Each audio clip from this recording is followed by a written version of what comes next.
PTN 24 channel ਵੇਖਣ ਵਾਲੇ ਸਾਰੇ ਦਰਸ਼ਕਾਂ ਨੂੰ ਮੇਰੇ ਵੱਲੋਂ ਯਾਨੀ ਬਲਵਿੰਦਰ ਸਿੰਘ ਪੱਖੋ ਕੇ ਵੱਲੋਂ ਆਪ ਸਭ ਨੂੰ ਫਤਿਹ ਪ੍ਰਵਾਨ ਹੋਵੇ ਜੀ। ਵਾਹਿਗੁਰੂ ਜੀ ਕਾ ਖਾਲਸਾ ਸ੍ਰੀ ਵਾਹਿਗੁਰੂ ਜੀ ਕੀ ਫਤਿਹ। 10-11 ਮਹੀਨੇ ਤੋਂ ਲਗਾਤਾਰ ਕਿਸਾਨ ਆਪਣੀਆਂ ਮੰਗਾਂ ਦੇ ਲਈ ਪੂਰੇ ਦੇਸ਼ ਭਰ ਦੇ ਵਿੱਚ ਜਿਹੜੇ ਆ ਰੋਸ ਮੁਜ਼ਾਹਰੇ ਕਰ ਰਹੇ ਆ। ਸਰਕਾਰ ਜਿਹੜੀ ਆ ਕਿਸੇ ਫੈਸਲੇ ਦੇ ਉੱਤੇ ਆਉਣ ਲਈ ਤਿਆਰ ਨਹੀਂ।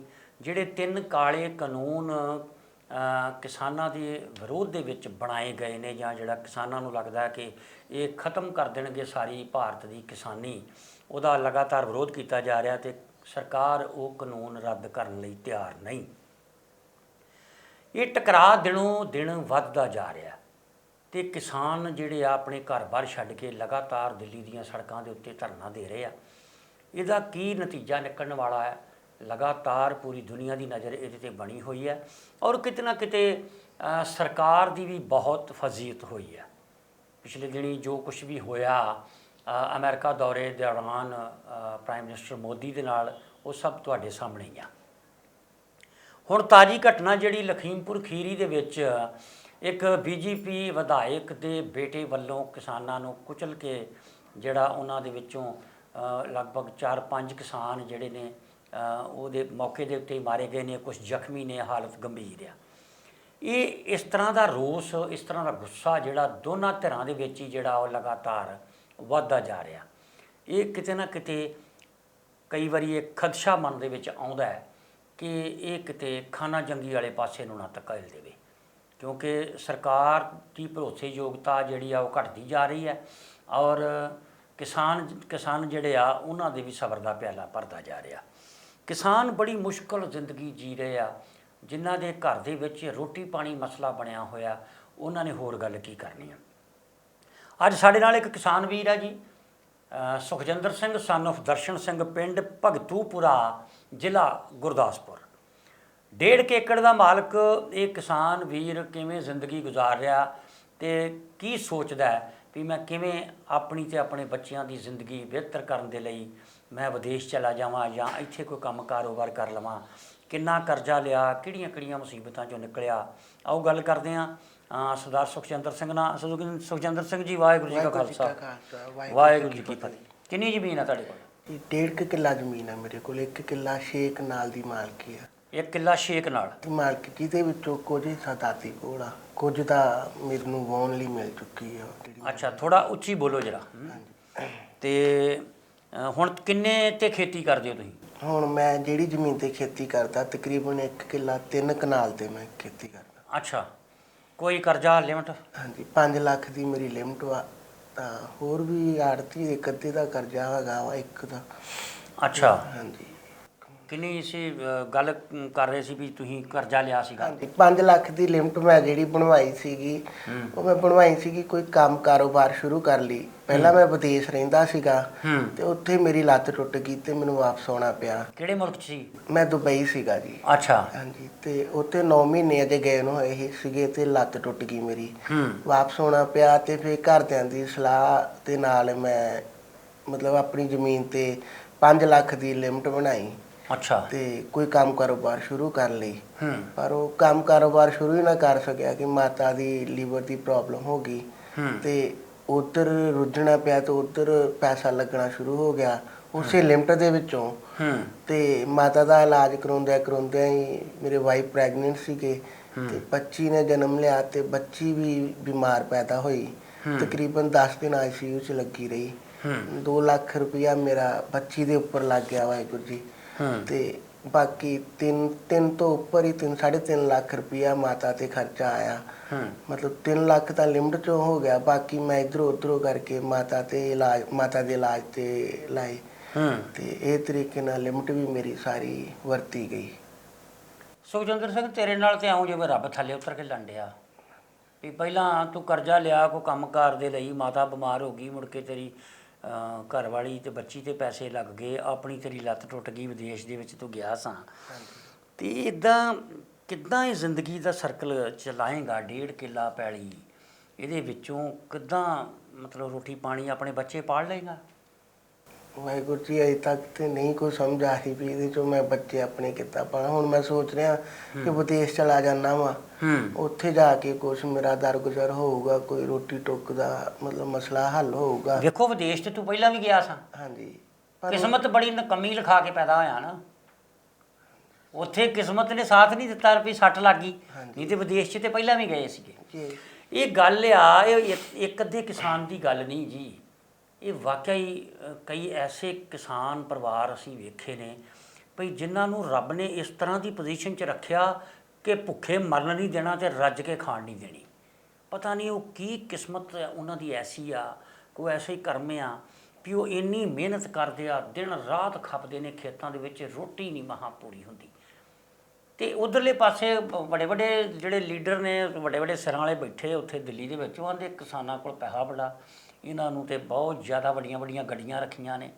ਹਾਂਜੀ, ਜੇ ਉਹ ਜਿਹੜੇ ਵੀ ਲੀਡਰ ਇੱਦਾਂ ਦੀਆਂ ਗੱਲਾਂ ਕਰਦੇ ਆ, ਜੇ ਉਹ ਜ਼ਮੀਨੀ ਸਤਰ ਤੇ ਆਣ ਕੇ ਵੇਖਣ ਤੇ ਇੱਕ ਆਮ ਕਿਸਾਨ ਦੀ ਤੇ 2 ਵਕਤ ਦੀ ਰੋਟੀ ਪਕਾਉਣੀ ਇੰਨੀ ਔਖੀ ਹੋਈ ਪਈ ਆ ਕਿ ਉਹ ਐਡੀਆਂ ਐਡੀਆਂ ਵੱਡੀਆਂ ਕਾਰਾਂ ਕਿੱਥੋਂ ਲੈ ਲੈਣਗੇ। ਹਾਂ, ਕੋਈ 1-2 ਕਿਸਾਨ ਹੋਏਗਾ 100 ਮਗਰ ਜਿਹੜਾ ਜਿੱਦਾਂ ਕੋਈ ਜ਼ਮੀਨ ਜਾਇਦਾਦ ਖੁੱਲੀ ਹੋਏਗੀ ਤਾਂ ਕੁਛ ਬਣਾ ਸਕਦਾ ਜਾਂ ਗੱਡੀ ਲੈ ਸਕਦਾ। 100 ਚੋਂ 98% ਕਿਸਾਨ ਤੇ ਕਰਜ਼ੇ ਦਾ ਵਿਆਜ ਹੀ ਨਹੀਂ ਉਤਾਰ। 5 ਕਿੱਲੇ ਤੋਂ ਛੋਟੇ ਕਿਸਾਨ, 5 ਕਿੱਲੇ, ਹਾਂਜੀ ਬਿਲਕੁਲ ਠੀਕ ਆ ਵੀ ਮੈਕਸਿਮਮ ਗਿਣਤੀ ਜਿਹੜੀ ਆ 5 ਏਕੜ ਤੋਂ ਘੱਟ ਵਾਲੇ ਕਿਸਾਨਾਂ ਦੀ ਆ। ਹਾਂਜੀ, ਵੀ ਹੁਣ ਜੇ 1.5 ਕਿੱਲਾ ਤੁਹਾਡੇ ਹਿੱਸੇ ਆਈ ਆ, 1.5 ਤੁਹਾਡੇ ਭਰਾ ਦੇ ਹਿੱਸੇ, 3 ਕਿੱਲੇ ਜ਼ਮੀਨ ਸੀ ਤੁਹਾਡੇ। ਹਾਂਜੀ, ਤੇ ਇਹਦੇ ਨਾਲ ਗੁਜ਼ਾਰਾ ਕਰਨਾ ਬੜਾ ਮੁਸ਼ਕਲ ਆ। ਤੇ ਆੜਤੀ ਦਾ ਵੀ ਕੋਈ ਕਰਜ਼ਾ, ਆੜਤੀ ਦਾ ਕਰਜ਼ਾ ਹੈਗਾ ਕਿੰਨਾ ਕੁ? ਤਕਰੀਬਨ ਜੇ ਵਿਆਜ ਤੋਂ ਬਿਨਾ ਮੂਲ ਦੀ ਰਕਮ ਵੇਖੀ ਜਾਏ ਤੇ ਲੱਖ ਦੇ ਤਕਰੀਬਨ ਉਹ ਵੀ ਹੈਗੀ। ਅੱਛਾ, ਲੱਖ ਰੁਪਈਆ ਤੁਹਾਡਾ ਉਹਦੇ ਉਹ ਵੀ ਹੈਗਾ ਵਾ ਜੀ। ਕਿੰਨਾ ਕੁ ਪੜ੍ਹੇ ਹੋ? ਮੈਂ +2 ਕੀਤੀ ਵਾਹਿਗੁਰੂ। +2 ਤੋਂ ਬਾਅਦ ਕੋਈ ਟੈਕਨੀਕਲ ਕੰਮ ਸਿੱਖਿਆ ਜਾਂ ਵਿਦੇਸ਼ 'ਚ ਜਾ ਕੇ ਕਿਹੜਾ ਕੰਮ ਕਰੋਗੇ? ਮੈਂ ਵਿਦੇਸ਼ ਮਲੇਸ਼ੀਆ ਦੇ ਵਿੱਚ 2.5 ਸਾਲ ਰਿਹਾ ਸੀਗਾ ਤੇ ਉੱਥੇ ਮੈਂ ਗਲਾਸ ਐਲੂਮੀਨੀਅਮ ਦਾ ਟੈਕਨੀਕਲ ਕੰਮ ਸਿੱਖਿਆ ਸੀਗਾ। ਅੱਛਾ, ਉਹੀ ਕੰਮ ਮੈਂ ਦੁਬਈ ਕਰਦਾ ਸੀਗਾ ਤੇ ਕਰਦੇ ਡਿੱਗਿਆ ਉੱਪਰੋਂ ਤੇ ਲੱਤ ਟੁੱਟੀ। ਹੁਣ ਉਹੀ ਦੁਬਾਰਾ ਕਰਨਾ ਪੈਣਾ, ਹੋਰ ਕੋਈ ਕੰਮ ਤਾਂ ਨਹੀਂ ਆਉਂਦਾ ਵਾਹਿਗੁਰੂ ਜੀ। ਅੱਛਾ ਅੱਛਾ ਜੀ, ਗਲਾਸ ਐਲੂਮੀਨੀਅਮ ਦਾ ਕੰਮ ਤੁਸੀਂ ਇੱਥੇ, ਕਿਉਂਕਿ ਉੱਥੇ ਬਿਲਡਿੰਗਸ ਦਾ ਕਾਫੀ ਕੰਮ ਆ ਦੁਬਈ ਦੇ ਵਿੱਚ। ਚਲੋ ਸਾਡੀ ਸ਼ੁਭ ਸ਼ਾਮਾਂ ਤੁਹਾਡੇ ਨਾਲ ਨੇ। ਤੇ ਜ਼ਮੀਨ ਕਿਸ ਤਰ੍ਹਾਂ ਦੀ ਆ ਵੀ ਕਿਹੜੀ ਫਸਲ ਜ਼ਿਆਦਾ ਬੀਜੀ ਜਾਂਦੀ ਆ? ਝੋਨਾ ਕਣਕ ਹੀ ਆ ਵਾਹਿਗੁਰੂ ਜੀ। ਮਤਲਬ 2 ਫਸਲੀ ਚੱਕਰ ਤੇ ਹੀ ਹੋ? 2 ਫਸਲੀ ਚੱਕਰ ਤੇ, ਕਣਕ ਤੇ ਝੋਨਾ। ਹਾਂਜੀ ਵਾਹਿਗੁਰੂ। ਜਾਂ ਕੋਈ ਸਬਜ਼ੀਆਂ ਵਗੈਰਾ ਜਾਂ ਕਮਾਦ, ਕੁਛ ਤਰ੍ਹਾਂ ਦੀ ਗੱਲ? ਵਾਹਿਗੁਰੂ ਜੀ, ਸਬਜ਼ੀ ਵਗੈਰਾ ਉਸ ਜ਼ਮੀਨ 'ਚ ਬੀਜੀ ਜਾ ਸਕਦੀ ਹੈ ਜਿਹਨੂੰ ਰਾਹ ਲੱਗਦਾ ਹੋਵੇ ਤੇ ਉਹ ਰਸਤਾ ਜਿਹੜਾ ਵਾ 6 ਮਹੀਨੇ ਪੱਕਾ ਹੋਵੇ। ਹੁਣ ਜਿਹੜੀ ਜ਼ਮੀਨ ਆਲੇ ਦੁਆਲੇ ਜ਼ਮੀਨਾਂ ਦੇ ਨਾਲ ਘਿਰੀ ਹੋਵੇ ਤੇ ਉਹਦੇ ਵਿੱਚ ਫਸਲ ਆਪਾਂ ਸਬਜ਼ੀ ਨਹੀਂ ਲਾ ਸਕਦੇ। ਕੋਈ ਰਸਤਾ ਜ਼ਰੂਰੀ ਆ, ਕਿਉਂਕਿ ਟਰੈਕਟਰ ਫਸਲ ਇੱਕ ਕੱਟਣ ਤੋਂ ਬਾਅਦ ਦੂਜੀ ਫਸਲ ਬੀਜਣ ਲਈ ਟਰੈਕਟਰ ਪੈਲੀ 'ਚ ਜਾਂਦਾ ਪੁੱਜਦਾ ਹੋਣਾ ਚਾਹੀਦਾ। ਸਾਡੀ ਜ਼ਮੀਨ ਦਾ ਸਿਸਟਮ ਹੀ ਇੱਦਾਂ ਕਿ 3 ਚਾਚੇ ਤਾਏ ਜਿੱਦਾਂ ਸਾਡੇ ਭਰਾ ਜਿਹੜੇ ਵੀ ਉੱਥੇ ਫਸਲੀ ਚੱਕਰ ਕਣਕ ਝੋਨਾ ਹੀ ਲੱਗ ਸਕਦਾ ਕਿਉਂਕਿ ਰਸਤਾ ਨਹੀਂ ਮੁਕੰਮਲ ਪੂਰਾ। ਕਦੀ ਕਿਸਾਨ ਅੰਦੋਲਨ ਦੇ ਵਿੱਚ ਹਿੱਸਾ ਲੈਣ ਗਏ ਹੋ ਜਦੋਂ ਦਾ ਚੱਲ ਰਿਹਾ? ਹਾਂਜੀ ਵਾਹਿਗੁਰੂ ਜੀ, ਗਿਆ ਮੈਂ। ਗਿਆ? ਸਾਡੇ ਮਤਲਬ ਲੋਕਲ ਜਿੰਨੀ ਵਾਰ ਵੀ ਧਰਨੇ ਲੱਗਦੇ ਆ, ਜਿੰਨੀ ਵਾਰ ਵੀ ਕਹਿੰਦੇ ਆ ਕਿ ਅੱਜ ਕੋਈ ਰੋਡ ਬਲੋਕੇਜ ਕਰਨਾ, ਸਾਡੇ ਬਾਬਾ ਰਾਮ ਥਮਨ ਜ਼ੋਨ ਦੇ ਅੰਡਰ ਸਾਡਾ ਪਿੰਡ ਆਉਂਦਾ ਵਾ। ਅੱਛਾ ਜੀ। ਤੇ ਮੈਂ ਉਹਦੇ ਵਿੱਚ ਜਾਂਦਾ ਹੁੰਦਾ ਵਾਂ ਤੇ ਪਿੱਛੇ ਜੇ ਤਕਰੀਬਨ 4 ਮਹੀਨੇ ਪਹਿਲਾਂ ਉਦਨਵਾਲ ਰੋਡ ਦੇ ਉੱਤੇ ਮਤਲਬ ਪੁਲ ਦੇ ਉੱਤੇ ਰਸਤਾ ਬੰਦ ਕਰਨ ਦਾ ਮਤਲਬ ਕਿਤੇ ਨਾ ਕਿਤੇ ਕਿਸੇ ਨਾ ਕਿਸੇ ਰੂਪ ਦੇ ਵਿੱਚ ਤੁਸੀਂ ਕਿਸਾਨ ਅੰਦੋਲਨ ਦੇ ਵਿੱਚ ਹਿੱਸਾ ਜ਼ਰੂਰ ਲਿਆ। ਮੈਂ ਭਾਸ਼ਣ ਵੀ ਇੱਥੇ ਦਿੱਤਾ ਸੀਗਾ, ਇੱਕ ਵਾਰ ਬੋਲਿਆ ਵੀ ਸੀਗਾ, ਤਕਰੀਬਨ 20 ਮਿੰਟ ਦੀ ਮੇਰੀ ਸਪੀਚ ਵੀ ਸੀਗੀ। ਠੀਕ ਹੈ ਜੀ। ਮਤਲਬ ਮੈਂ ਹਰ ਕਿਸਾਨ ਅੰਦੋਲਨ ਦੇ ਵਿੱਚ ਜਾਣਾ, ਲਗਭਗ ਕੋਈ ਹੀ ਰਹਿ ਜੇ ਤਾਂ ਕੀ ਲੱਗਦਾ ਵਾ ਵੀ ਕਿਸਾਨ ਇੰਨੀ ਦੇਰ ਤੋਂ ਬੈਠੇ ਆ, ਸਰਕਾਰ ਜਿੱਦ ਕਰੀ ਬੈਠੀ ਆ ਵੀ ਇਹ ਕਿਸਾਨ ਆਂਦੇ ਆ ਵੀ ਜਿੰਨਾ ਚਿਰ ਕਾਨੂੰਨ ਰੱਦ ਨਹੀਂ ਹੁੰਦੇ ਅਸੀਂ ਉੱਠਣਾ ਨਹੀਂ। ਸਰਕਾਰ ਕਹਿੰਦੀ ਆ ਵੀ ਅਸੀਂ ਬਦਲ ਦਿੰਨੇ ਆ ਤੇ ਸਿੱਧੇ ਤੌਰ ਤੇ ਅਸੀਂ ਰੱਦ ਨਹੀਂ ਕਰ ਸਕਦੇ। ਕੀ ਲੱਗਦਾ ਵਾ ਇਹ ਕਿੱਧਰ ਨੂੰ ਜਾਏਗੀ ਸਿਚੁਏਸ਼ਨ? ਵਾਹਿਗੁਰੂ ਜੀ, ਪਹਿਲੀ ਤੇ ਗੱਲ ਇਹ ਰੱਦ ਇਹਨਾਂ ਨੇ ਕਰਨੇ ਹੀ ਨਹੀਂ, ਕਰਨ ਲਈ ਬਣਾਏ ਹੀ ਨਹੀਂ ਇਹਨਾਂ ਨੇ। ਹਾਂਜੀ, ਇਹ ਇਹਨਾਂ ਨੇ ਪਹਿਲਾਂ ਹੀ ਇਹ ਢੰਗ ਨਾਲ ਬਣਾਏ ਕਿ ਜੇ ਕਿਸਾਨ ਸਾਨੂੰ ਕਹਿਣਗੇ ਵੀ ਤਾਂ ਇਹਨਾਂ ਵਿੱਚ ਚੇਂਜਸ ਕਰ ਦੇਵਾਂਗੇ, ਆਪਾਂ ਰੱਦ ਕਰਨੇ ਹੀ ਨਹੀਂ ਆ। ਤੇ ਜੇ ਮਤਲਬ ਜਿਸ ਤਰੀਕੇ ਦੀ ਮਾਹੌਲ ਚਾਲ ਮਤਲਬ ਧਰਨਿਆਂ ਦੇ ਉੱਤੇ ਜੇ ਆਪਾਂ ਲੋਕਾਂ ਦਾ ਜੋਸ਼ ਵੇਖੀਏ ਤੇ ਜਾਂ ਮਤਲਬ ਜਿਵੇਂ ਦਿੱਲੀ ਜਾਂਦੇ ਆ ਜਾਂ ਉੱਥੇ ਜਾ ਕੇ ਉਹਨਾਂ ਦਾ ਸਭ ਕੁਝ ਵੇਖੀ, ਕਿਸਾਨ ਵੀ ਹਾਰਨ ਵਾਲੇ ਨਹੀਂ ਹੈਗੇ। ਬਿਲਕੁਲ ਠੀਕ ਆ, ਉਹਨਾਂ ਦੇ ਹੌਸਲੇ ਜੋ ਵੇਖੀਦੇ ਆ ਵੀ ਉਹ ਆਂਦੇ ਆ ਵੀ ਭਾਵੇਂ 10 ਸਾਲ ਬਹਿਣਾ ਪਏ ਬੈਠੇ ਆ। ਹਾਂਜੀ, ਪਰ ਜਿਵੇਂ ਤੁਸੀਂ ਕਹਿੰਦੇ ਕਿ ਇਹ ਕਿਤੇ ਮਤਲਬ ਜੋ ਵੀ ਸਿਸਟਮ ਚੱਲਦਾ ਕੋਈ ਗਲਤ ਰੰਗ ਨਾ ਲੈ ਜੇ, ਇਹ ਗੱਲ ਦਾ ਵੀ ਖਤਰਾ। ਬਿਲਕੁਲ ਜਿਸ ਤਰ੍ਹਾਂ ਦੀ ਆ ਘਟਨਾ ਲਖੀਮਪੁਰ ਖੀਰੀ ਵਾਲੀ ਵਾਪਰੀ ਆ, ਇਸ ਤਰ੍ਹਾਂ ਦੀ ਕੋਈ ਘਟਨਾ ਮੰਨ ਲਓ ਜਿਸ ਤਰ੍ਹਾਂ ਉਹਨਾਂ ਨੇ ਉਹ ਜੀਪ ਮਾਰ ਕੇ ਤੇ ਸਾਡੇ 4-5 ਕਿਸਾਨ ਜਿਹੜੇ ਆ ਉਹ ਮੌਕੇ ਤੇ ਸ਼ਹੀਦ ਹੋ ਗਏ ਨੇ। ਉੱਥੇ 4-5 ਕਿਸਾਨ ਸਾਡੇ ਉੱਥੇ ਉਸ ਹਾਦਸੇ 'ਚ ਮਾਰੇ ਗਏ ਨੇ। ਤੇ ਇਹ ਗੱਲ ਜਿਹੜੀ ਆ ਕਿਤੇ ਨਾ ਕਿਤੇ ਗਾਂਹ ਵੀ ਵੱਧ ਸਕਦੀ ਹੈ। ਕੱਲ੍ਹ ਨੂੰ ਕੋਈ ਵੱਡਾ ਕੋਈ ਟਰੱਕ ਜਾਂ ਕੋਈ ਟਰਾਲਾ ਜਾਂ ਕੋਈ ਟੈਂਕਰ ਵੱਡਾ ਲੈ ਕੇ ਤੇ ਉਹ ਸਪੀਡ ਦੇ ਵਿੱਚ ਲਿਆ ਕੇ ਭੀੜ ਤੇ ਚੜਾ ਦੇਣਗੇ ਤੇ ਸੈਂਕੜਿਆਂ ਦੀ ਤਾਦਾਦ ਦੇ ਵਿੱਚ ਜਿਹੜੇ ਆ ਉਹ ਕਿਸਾਨਾਂ ਦਾ ਨੁਕਸਾਨ ਹੋ ਸਕਦਾ। ਇਸ ਕਰਕੇ ਇਹਦੇ ਬਾਰੇ ਜ਼ਰੂਰ ਸੋਚਣਾ ਪਏਗਾ। ਗਾਂਹ ਤੋਂ ਜਦੋਂ ਵੀ ਕਿਤੇ ਕਿਸਾਨਾਂ ਨੇ ਕੋਈ ਇਸ ਤਰ੍ਹਾਂ ਦਾ ਧਰਨਾ ਲਾਉਣਾ, ਫਿਰ ਕਿਤੇ ਨਾ ਕਿਤੇ ਫਿਰ ਉਹ ਟਰਾਲੀਆਂ ਟਰੈਕਟਰ ਲਾਉਣਗੇ ਫਿਰ ਸੜਕ 'ਚ, ਕੁਛ ਇਸ ਤਰ੍ਹਾਂ ਦਾ ਹਾਲਾਤ ਬਣਾਉਣਗੇ। ਨਹੀਂ ਤੇ ਇਸ ਤਰ੍ਹਾਂ ਦੇ ਨੁਕਸਾਨ ਜਿਹੜਾ ਵਾ ਇਸ ਤਰ੍ਹਾਂ ਦੀਆਂ ਘਟਨਾਵਾਂ ਨੂੰ ਜਿਹੜਾ ਗਾਂਹ ਤੋਂ ਰੋਕਣ ਲਈ ਕੋਈ ਨਾ ਕੋਈ ਰਣਨੀਤੀ ਜਿਹੜੀ ਆ ਕਿਸਾਨ ਆਗੂਆਂ ਨੂੰ ਬਣਾਉਣੀ ਪੈਣੀ ਆ। ਤੇ ਕਿਤੇ ਨਾ ਕਿਤੇ ਵੇਖੋ ਗੱਲ ਜਿਹੜੇ ਕਿਸਾਨ ਆਗੂ ਸਾਡੇ ਇਹ ਗੱਲ ਕਹਿੰਦੇ ਆ, ਅਕਸਰ ਉਹਨਾਂ ਦੀ ਡਿਬੇਟਸ ਸੁਣਦੇ ਰਹਿੰਦੇ ਆ, ਭਈ ਜੇ ਇਹ ਸਰਕਾਰ ਸਾਡੇ ਨਾਲ ਗੱਲਬਾਤ ਨਾ ਕਰੂਗੀ, ਇਹ ਕਾਨੂੰਨ ਰੱਦ ਨਾ ਕਰੂਗੀ ਤੇ ਕੋਈ ਨਹੀਂ, ਫਿਰ ਨੈਕਸਟ ਟਾਈਮ ਜਿਹੜੀ ਸਰਕਾਰ ਆਊਗੀ ਉਹਦੇ ਨਾਲ ਕਰ ਲਾਂਗੇ ਗੱਲ। ਕਿਉਂਕਿ ਇਹ ਸਰਕਾਰ ਜੇ ਜਿੱਦਿਆ ਵੀ ਅਸੀਂ ਨਹੀਂ ਕਰਨਾ, ਫਿਰ ਅਗਲੀ ਸਰਕਾਰ ਨੂੰ ਇਹਦਾ ਸਾਹਮਣਾ ਕਰਨਾ ਪਏਗਾ ਤੇ ਉਹਦੇ ਨਾਲ ਗੱਲਬਾਤ ਕਰ ਲਾਂਗੇ। ਹਾਲਾਤ ਇਸ ਤਰ੍ਹਾਂ ਦੇ ਬਣੇ ਪਏ ਆ ਵੀ ਫਿਰ ਕਿਸਾਨ ਜਿਹੜੇ ਆ ਇਸ ਜਦੋਜਹਿਦ ਦੇ ਰਾਹੀਂ ਇਸ ਸਰਕਾਰ ਨੂੰ ਹੀ ਬਦਲਣ ਦੇ ਮੂਡ ਦੇ ਵਿੱਚ ਨੇ। ਪੂਰੇ ਭਾਰਤ ਦੇ ਵਿੱਚ ਜਿਹੜੇ ਲੋਕ ਕਿਸਾਨੀ ਦੇ ਨਾਲ ਨਹੀਂ ਜੁੜੇ, ਵਪਾਰੀ ਨੇ ਜਾਂ ਹੋਰ ਮਿਹਨਤ ਮਜ਼ਦੂਰੀ ਕਰਨ ਵਾਲੇ ਲੋਕ ਨੇ, ਡਾਕਟਰ ਇੰਜੀਨੀਅਰਸ ਨੇ, ਉਹ ਕਿੰਨਾ ਕੁ ਸਾਥ ਦਿੰਦੇ ਨੇ ਇਸ ਅੰਦੋਲਨ ਦੇ ਵਿੱਚ ਕਿਸਾਨਾਂ ਦਾ, ਇਹ ਤਾਂ ਪਤਾ ਲੱਗੂਗਾ ਹੀ। ਤੇ ਹੁਣ ਤੁਸੀਂ ਕੀ ਸੋਚਿਆ, ਕਦੋਂ ਜਾ ਰਹੇ ਹੋ ਤੁਸੀਂ ਵਿਦੇਸ਼ ਦੇ ਵਿੱਚ? 9 ਤਰੀਕ ਨੂੰ ਮੇਰੀ ਫਲਾਈਟ ਹੈ ਵਾਹਿਗੁਰੂ ਜੀ, ਰਾਤ ਦੇ 10:50 ਦੀ। ਕਿੱਦਾਂ ਤੁਸੀਂ ਜਾ ਰਹੇ ਹੋ? ਕਿੱਦਾਂ ਖਰਚੇ ਖੁਰਚੇ ਦਾ ਪ੍ਰਬੰਧ ਕਿਵੇਂ ਕੀਤਾ ਜੀ? ਖਰਚੇ ਦਾ ਪ੍ਰਬੰਧ ਕੁਝ ਮੇਰੇ ਮਤਲਬ ਵੀਡੀਓ ਸ਼ੇਅਰ ਹੋਈ ਸੀ ਕਿ ਮੇਰੇ ਪਿਤਾ ਜੀ ਦੀ। ਅੱਛਾ। ਤੇ ਉਹ ਸੇਵਾ ਦੇ ਵਿੱਚੋਂ ਮੇਰੇ ਕੋਲ ਪੈਸੇ ਸੀਗੇ। ਕਿੰਨੇ ਕੁ ਪੈਸੇ ਆ ਤੁਹਾਡੇ ਕੋਲ? ਤਕਰੀਬਨ ਹੁਣ ਤਾਂ ਟਿਕਟ ਲੈ ਕੇ ਮੇਰੇ ਕੋਲ ਤਕਰੀਬਨ 2-4 ਹਜ਼ਾਰ ਰੁਪਇਆ ਹੀ ਪੈਂਡਿੰਗ ਬੈਲੈਂਸ ਹੋਏਗਾ। ਅੱਛਾ, ਤੁਹਾਡੇ ਪਿਤਾ ਜੀ ਵੀ ਜਿਹੜੇ ਆ ਇਸ ਸੰਘਰਸ਼ 'ਚ ਸ਼ਹੀਦ ਹੋਏ ਨੇ? ਨਹੀਂ, ਮੇਰੇ ਪਿਤਾ ਜੀ 1991-92 'ਚ ਜਿਹੜੀ ਲਹਿਰ ਚੱਲਦੀ ਸੀਗੀ ਉਹਦੇ ਵਿੱਚ ਸ਼ਹੀਦ ਹੋਏ। ਹਾਂਜੀ ਹਾਂਜੀ, ਖਾੜਕੂ ਲਹਿਰ 'ਚ ਸ਼ਹੀਦ ਹੋਏ। ਅੱਛਾ, ਮਤਲਬ ਤੁਹਾਡੇ ਪਰਿਵਾਰ ਨੂੰ ਤੇ ਫਿਰ ਉਹ ਖਾੜਕੂ ਲਹਿਰ ਦੇ ਵਿੱਚ ਵੀ ਸੇਕ ਲੱਗਾ। ਉਹਦੇ ਵਿੱਚ ਵੀ ਤੁਹਾਡੇ ਪਿਤਾ ਜੀ ਨੇ ਜਾਨ ਦਿੱਤੀ ਆ। ਤੇ ਹੁਣ ਮਤਲਬ ਕਿਸਾਨ ਮਾਰੂ ਨੀਤੀਆਂ ਨੇ ਤੇ ਵੈਸੇ ਤੁਹਾਡਾ ਲੱਕ ਤੋੜ ਕੇ ਰੱਖਿਆ ਪਿਆ। ਹਾਂਜੀ, 1.5 ਕਿੱਲੇ ਜ਼ਮੀਨ ਦੇ ਵਿੱਚ ਤੇ ਔਰ ਕਰਜ਼ਾ ਲਿਮਟਾਂ ਤੇ ਕੁਛ ਤੁਹਾਡੇ ਬਿਮਾਰੀ ਮੁਕੱਦਮੇ ਜਿਹੜੇ ਆ ਇਹ ਤੇ ਬੜਾ ਜਿਹੜੇ ਘਰ 'ਚ ਪੈ ਜਾਂਦੇ ਆ, ਬੜਾ ਵੱਡਾ ਨੁਕਸਾਨ ਉਹ ਕਰਦੇ ਨੇ। ਤੇ ਬਹੁਤ ਵਧੀਆ ਗੱਲ ਆ ਜੀ ਕਿ ਤੁਸੀਂ ਉਸ ਸੇਵਾ ਦੇ ਵਿੱਚੋਂ ਵੀ ਕੁਝ ਸੇਵਾ ਜਿਹੜੀ ਆ ਉਹ ਸੰਭਾਲ ਕੇ ਰੱਖੀ ਹੋਈ ਆ। ਤੇ ਸਾਧ ਸੰਗਤ ਜੀ, ਸਰਦਾਰ ਸੁਖਜਿੰਦਰ ਸਿੰਘ ਦੇ ਪਿਤਾ ਜੀ ਭਾਈ ਦਰਸ਼ਨ ਸਿੰਘ ਜੀ, ਜੋ ਕਿ ਖਾੜਕੂ ਲਹਿਰ ਦੇ ਦੌਰਾਨ ਸ਼ਹੀਦ ਹੋ ਗਏ ਸਨ, ਉਦੋਂ ਵੀ PTN 24 ਚੈਨਲ ਦੇ ਉੱਤੇ ਇਹਨਾਂ ਦੀ ਵੀਡੀਓ ਸਾਂਝੀ ਕੀਤੀ ਗਈ ਸੀ। ਸੰਗਤ ਦੇ ਸਹਿਯੋਗ ਦੇ ਨਾਲ ਕੁਝ ਸੇਵਾ ਭੇਟਾ ਆਈ, ਕੁਛ ਘਰ 'ਚ ਵਰਤੀ ਗਈ ਤੇ ਕੁਛ ਇਹਨਾਂ ਨੇ ਹੁਣ ਸੰਭਾਲ ਕੇ ਰੱਖੀ ਸੀ, ਜਿਹਦੀ ਟਿਕਟ ਲੈ ਲਈ ਆ। ਤੇ ਫਿਰ ਵੀ ਟਿਕਟ ਲੈ ਕੇ ਕੁਛ ਨਾ ਕੁਛ ਪੈਸਾ ਕੋਲ ਵੀ ਤੇ ਚਾਹੀਦਾ, ਉਹਦੇ ਨਾਲ ਫਿਰ 2-4 ਹਜ਼ਾਰ ਨਾਲ ਤੇ ਕਿੱਦਾਂ ਦੁਬਈ 'ਚ ਐਂਟਰ ਕਰ ਜਾਓਗੇ? ਪਹਿਲਾਂ ਤੇ ਮੈਂ ਆਪਣੇ ਰਿਸ਼ਤੇਦਾਰਾਂ 1-2 ਵੱਲ ਗਿਆ ਜਿੱਥੇ ਨਹੀਂ ਮੈਨੂੰ ਹਾਂ ਹੋਈ। ਫਿਰ ਮੈਂ ਗੁਰੂ ਨਾਨਕ ਲੰਗਰ ਸੇਵਾ ਸੁਸਾਇਟੀ ਇੰਟਰਨੈਸ਼ਨਲ ਜੀ, ਇਹਨਾਂ ਦੇ ਕੋਲ ਮਤਲਬ ਆਪ ਜੀ ਦੇ ਰੂਬਰੂ ਹੋਇਆ। ਜੀ ਜੀ। ਤੇ ਫਿਰ ਤੁਸੀਂ ਮੈਨੂੰ ਇੱਥੇ ਬੁਲਾਇਆ ਤੇ ਮੈਨੂੰ ਕਿਹਾ ਤੁਸੀਂ ਜਿਵੇਂ, ਤੇ ਉਸ ਹਿਸਾਬ ਦੇ ਨਾਲ ਮੈਂ ਮਤਲਬ ਹੁਣ ਮੈਨੂੰ ਆਸ ਲੱਗਦੀ ਹੈ ਕਿ ਮੈਂ ਮਤਲਬ ਜਹਾਜ਼ ਤੇ ਬਹਿਣ ਜੋਗਾ ਹੋ ਜਾਵਾਂਗਾ। ਬਿਲਕੁਲ ਜੀ, ਅਸੀਂ ਕੋਸ਼ਿਸ਼ ਕਰ ਰਹੇ ਹਾਂ ਜੀ, ਕਿਉਂਕਿ ਸਾਡੇ gofundme.com ਦੇ ਪਲੇਟਫਾਰਮ ਦੇ ਤੇ ਕਿਸਾਨਾਂ ਦੇ ਲਈ ਕੁਝ ਸੇਵਾ ਇਕੱਤਰ ਹੋਈ ਆ। ਇਹ ਇੱਕ ਬੇਹੱਦ ਹੀ ਲੋੜਵੰਦ ਕਿਸਾਨ ਪਰਿਵਾਰ ਸਮਝਦੇ ਹੋਏ ਇਹਨਾਂ ਨੂੰ ਅਸੀਂ ਉਸ ਫੰਡ ਦੇ ਵਿੱਚੋਂ ਅੱਜ 50,000 ਰੁਪਈਆ ਜਿਹੜਾ ਇਹਨਾਂ ਦੇ ਸਪੁਰਦ ਕਰਾਂਗੇ।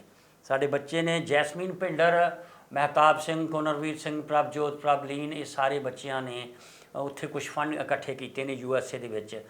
ਤੇ ਉਹਨਾਂ ਦੀ ਇਜਾਜ਼ਤ ਦੇ ਨਾਲ ਅੱਜ ਅਸੀਂ 50,000 ਰੁਪਈਆ ਤੁਹਾਡਾ ਸਪੁਰਦ ਕਰ ਰਹੇ ਹਾਂ ਤਾਂ ਕਿ ਤੁਸੀਂ ਆਪਣਾ ਜੀਵਨ ਪੱਧਰ ਬਿਹਤਰ ਕਰ ਸਕੋ। ਉੱਥੇ ਜਾ ਕੇ ਕਮਾਈ ਕਰੋ, ਕਮਾਈ ਕਰਕੇ ਆਪਣਾ ਕਰਜ਼ਾ ਉਤਾਰੋ, ਆਪਣੇ ਬੱਚਿਆਂ ਨੂੰ ਬਿਹਤਰ ਜ਼ਿੰਦਗੀ ਦੇ ਸਕੋ। ਔਰ ਇਹਦੇ ਲਈ ਸ਼ੁਕਰਗੁਜ਼ਾਰ ਹਾਂ ਕਿ ਤੁਸੀਂ ਜਿੰਨਾ ਚਿਰ ਇੱਥੇ ਹੋ, ਤੁਸੀਂ ਕਿਸਾਨ ਅੰਦੋਲਨ ਦੇ ਵਿੱਚ ਲਗਾਤਾਰ ਹਿੱਸਾ ਲੈਂਦੇ ਰਹੇ ਹੋ। ਇਹ ਜਜ਼ਬਾ ਜੋਸ਼ ਬਣਾਈ ਰੱਖਿਓ।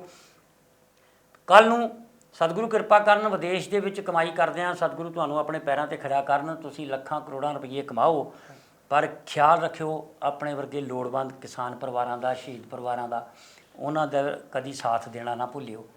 ਤੇ ਸਾਧ ਸੰਗਤ ਜੀ, ਅੱਜ 50,000 ਰੁਪਇਆ ਅਸੀਂ ਗੁਰੂ ਨਾਨਕ ਲੰਗਰ ਸੇਵਾ ਸੁਸਾਇਟੀ ਇੰਟਰਨੈਸ਼ਨਲ ਦੇ ਰਾਹੀਂ ਇਹਨਾਂ ਦੇ ਸਪੁਰਦ ਅਸੀਂ ਕਰ ਰਹੇ ਹਾਂ।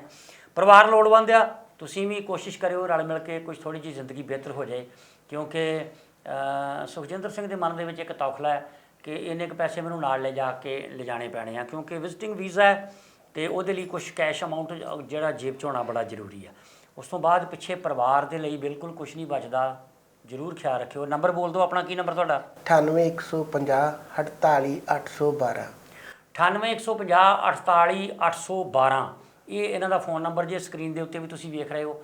ਜ਼ਰੂਰ ਇਹ ਮਤਲਬ ਦੋਹਰੀ ਮਾਰ ਪੈ ਰਹੀ ਆ।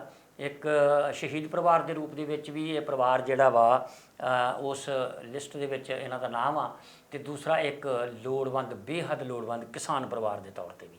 ਅਤੇ ਅੱਜ ਇਹਨਾਂ ਦੇ ਬਿਹਤਰ ਭਵਿੱਖ ਦੇ ਲਈ ਕਿ ਇੱਕ ਅੱਗੇ ਜਾ ਕੇ ਆਪਣੇ ਬੱਚਿਆਂ ਨੂੰ ਚੰਗੀ ਜ਼ਿੰਦਗੀ ਦੇ ਸਕਣ, ਅੱਜ ਅਸੀਂ gofundme.com 'ਤੇ ਇਕੱਤਰ ਹੋਈ ਸੇਵਾ ਦੇ ਵਿੱਚੋਂ 50,000 ਰੁਪਇਆ ਸਰਦਾਰ ਸੁਖਜਿੰਦਰ ਸਿੰਘ ਹੋਣਾ ਦੇ ਸਪੁਰਦ ਕਰ ਰਹੇ ਹਾਂ ਜੀ। ਸਾਧ ਸੰਗਤ ਜੀ, ਗੁਰੂ ਨਾਨਕ ਲੰਗਰ ਸੇਵਾ ਸੁਸਾਇਟੀ ਇੰਟਰਨੈਸ਼ਨਲ ਦੇ ਰਾਹੀਂ gofundme.com ਤੋਂ ਪਹੁੰਚੀ ਹੋਈ ਸੇਵਾ ਦੇ ਵਿੱਚੋਂ ਅੱਜ ਅਸੀਂ ਸਰਦਾਰ ਸੁਖਜਿੰਦਰ ਸਿੰਘ ਨੂੰ, ਜੋ ਕਿ ਇੱਕ ਛੋਟੇ ਕਿਸਾਨ ਦੇ ਰੂਪ ਦੇ ਵਿੱਚ ਇਸ ਮਦਦ ਦਾ ਹੱਕਦਾਰ ਹੈ, ਅਤੇ ਉਸ ਦੀ ਲੋੜ ਨੂੰ ਮੱਦੇਨਜ਼ਰ ਰੱਖਦੇ ਹੋਏ ਅੱਜ 50,000 ਰੁਪਏ ਦੀ ਸੇਵਾ ਜਿਹੜੀ ਆ ਅਸੀਂ ਸਰਦਾਰ ਸੁਖਜਿੰਦਰ ਸਿੰਘ ਹੋਣਾ ਦੇ ਸਪੁਰਦ ਕਰ ਰਹੇ ਹਾਂ, ਤਾਂ ਕਿ ਆਰਾਮ ਨਾਲ ਇਹ ਵਿਦੇਸ਼ ਜਾ ਕੇ ਆਪਣੇ ਬੱਚਿਆਂ ਦੀ ਬਿਹਤਰ ਜ਼ਿੰਦਗੀ ਦੇ ਲਈ ਮਿਹਨਤ ਕਰ ਸਕਣ। ਅਤੇ ਬਹੁਤ ਸ਼ੁਕਰਗੁਜ਼ਾਰ ਹਾਂ, ਔਰ gofundme.com ਦੀ ਪੂਰੀ ਟੀਮ ਦਾ ਬਹੁਤ ਧੰਨਵਾਦ, ਜਿਨ੍ਹਾਂ ਦੀ ਮਿਹਨਤ ਸਦਕਾ ਇਹ ਫੰਡ ਇਕੱਤਰ ਹੋਏ ਨੇ, ਅਤੇ ਅਸੀਂ ਉਸ ਫੰਡ ਦੀ ਬਿਲਕੁਲ ਸਹੀ ਵਰਤੋਂ ਕਰ ਰਹੇ ਹਾਂ। ਜਿੱਥੇ ਜਿੱਥੇ ਲੋੜ ਆ, ਜਿੱਥੇ ਅਸੀਂ ਸ਼ਹੀਦ ਕਿਸਾਨ ਪਰਿਵਾਰਾਂ ਨੂੰ, ਇਹ ਹੁਣ ਤੱਕ 60 ਦੇ ਕਰੀਬ ਕਿਸਾਨਾਂ ਤੱਕ ਇਹ ਸੇਵਾ ਪਹੁੰਚ ਚੁੱਕੀ ਹੈ। ਉਸ ਤੋਂ ਇਲਾਵਾ ਕੁਛ ਲੋੜਵੰਦ ਅਤੇ ਜਿਹੜੇ ਗਰੀਬ ਕਿਸਾਨ ਨੇ, ਕਰਜ਼ੇ ਦੇ ਥੱਲੇ ਦੱਬੇ ਹੋਏ ਨੇ, ਉਹਨਾਂ ਦੀ ਵੀ ਇਸ ਫੰਡ ਦੇ ਵਿੱਚੋਂ ਅਸੀਂ ਸਹਾਇਤਾ ਲਗਾਤਾਰ ਕਰ ਰਹੇ ਹਾਂ ਜੀ। ਬਹੁਤ ਮਿਹਰਬਾਨੀ ਜੀ, ਬਹੁਤ ਧੰਨਵਾਦ। ਔਰ ਇਹਨਾਂ ਦਾ ਨੰਬਰ ਇੱਕ ਵਾਰੀ ਫਿਰ ਨੋਟ ਕਰ ਲਓ ਜੀ, 98 150 48 812। ਇਸ ਨੰਬਰ ਦੇ ਉੱਤੇ ਤੁਸੀਂ ਜ਼ਰੂਰ ਇਸ ਪਰਿਵਾਰ ਦੀ ਹੋਰ ਵੀ ਮਦਦ ਕਰਨ ਦੀ ਕੋਸ਼ਿਸ਼ ਕਰਿਓ ਜੀ। ਬੜੀ ਮਿਹਰਬਾਨੀ। ਵਾਹਿਗੁਰੂ ਜੀ ਕਾ ਖਾਲਸਾ, ਵਾਹਿਗੁਰੂ ਜੀ ਕੀ ਫਤਿਹ।